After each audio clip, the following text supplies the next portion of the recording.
En este tercer video hablaremos del tema Viviendo bajo la gracia. Romanos capítulo 6, verso 14. Porque el pecado no se enseñoreará de vosotros, pues no estáis bajo la ley, sino bajo la gracia. Ahora bien, ya habíamos enseñado que Jesucristo vino al mundo para salvarnos, para traernos de muerte a vida. Efesios capítulo 2, verso 1. Y Él os dio vida a vosotros, cuando estabais muertos en vuestros delitos y pecados. Entonces, cuando a la predicación del Evangelio, la buena nueva, Dios, a través de su Espíritu, produce en nosotros el recibir y creer en el Evangelio, el contristarnos al punto de arrepentirnos, y acá hago un paréntesis. No hablo de ese falso arrepentimiento enseñado por hombres de lapsos cortos, movido por emocionalismos, continuando en lo mismo, o ese confesar los mismos pecados de continuo, en el mejor de los casos, si así podemos llamarle, cada 8 días, creyendo que al realizar largas repeticiones serán perdonados. Mateo capítulo 6, verso 7. Y orando, no uséis vanas repeticiones como los gentiles, que piensan que por su palabrería serán oídos. Cierro paréntesis. Entonces, nos arrepentimos confesando nuestros pecados, reconociendo así a Jesús como el Salvador. Entonces, y sólo entonces, vendrá en nosotros la promesa del Espíritu Santo, el cual nos guiará a toda la verdad y a apartarnos del mal. Juan 16, verso 13. Porque Dios es el que en vosotros produce así el querer como el hacer por su buena voluntad. Filipenses capítulo 2, verso 13. ¿Cómo? A través de su Espíritu en nosotros. ¿Por qué? Porque yo por la ley soy muerto para la ley, a fin de vivir para Dios. Con Cristo estoy juntamente crucificado, y ya no vivo yo, mas vive Cristo en mí. Gálatas capítulo 2, versos 19 y 20. Decimos también que, mas vosotros no vivís según la carne, sino según el Espíritu, si es que el Espíritu de Dios mora en vosotros, y si alguno no tiene el Espíritu de Cristo, no es de él. A esto se refería el Señor Jesucristo cuando en Juan, capítulo 3, verso 5, lee por favor todo el capítulo, le habla a Nicodemo acerca de nacer de agua y del Espíritu. Ya que muertos al pecado, hemos nacido a una nueva vida, porque ahora el Espíritu Santo mora en nosotros, y es Él quien nos ha convencido de pecado y nos guiará a toda la verdad. Juan, capítulo 16, verso 13. Así que no te equivoques. No se es cristiano solo por asistir a ninguna denominación cualesquiera que sea, aunque se asista todos los días, o solo por hablar de la Biblia, o de Jesús, o si tú crees que Dios es uno, bien haces, también los demonios creen y tiemblan. Santiago capítulo 2, verso 19. O por ostentar un título como sacerdote, pastor, apóstol, etc., aunque haga llover milagros. Mateo capítulo 7, verso 21 al 23.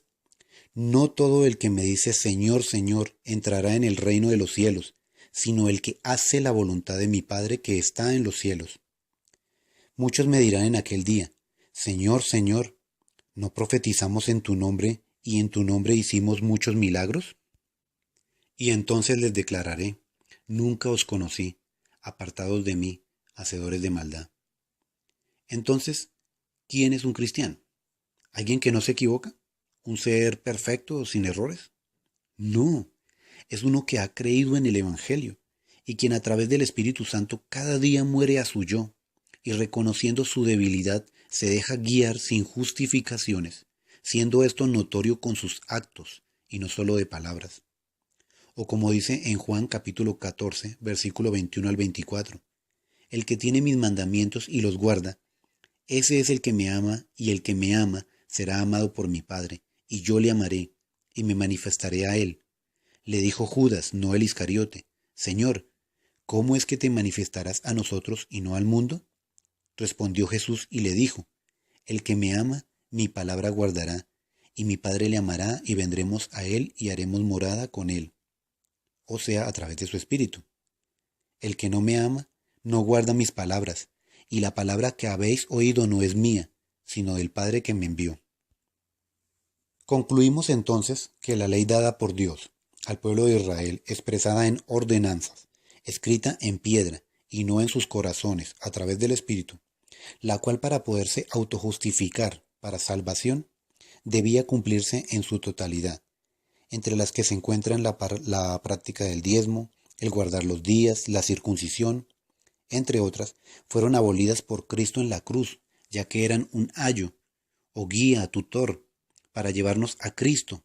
Gálatas capítulo 3, verso 24, ya que eran un yugo que ni aun el pueblo de Israel pudo llevar. Lee por favor Hechos todo el capítulo 15.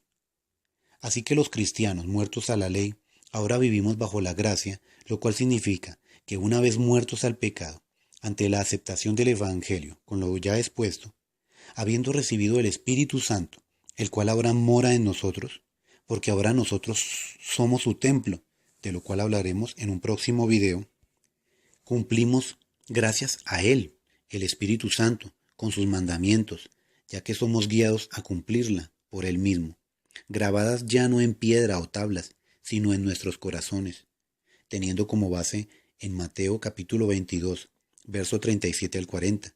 Jesús le dijo: amarás al Señor tu Dios con todo tu corazón y con toda tu alma y con toda tu mente. Este es el primer y grande mandamiento. Y el segundo es semejante: amarás a tu prójimo como a ti mismo. De estos dos mandamientos depende toda la ley y los profetas.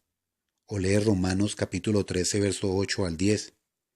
No debáis a nadie nada, sino el amaros unos a otros, porque el que ama al prójimo ha cumplido la ley, porque no adulterarás, no matarás, no hurtarás, no dirás falso testimonio, no codiciarás, y cualquier otro mandamiento en esta sentencia se resume: amarás a tu prójimo como a ti mismo. Así que ahí lo tenemos. Si en nuestra vida, con nuestras acciones, vamos en contra de la voluntad de Dios, dañando a nuestro prójimo, sin ninguna afectación en nuestras vidas, y aún así, creyendo que estamos actuando bien porque aparentemente todo nos sale bien, realmente espero que salgas de semejante engaño. Para complementar un poco más, escudriña todo el capítulo 8 de la carta a los Romanos. Aunque antes ora y pídele a Dios te llene de su espíritu, para que a través no solo de estas, sino de todas las escrituras, te guíe a toda su verdad y voluntad.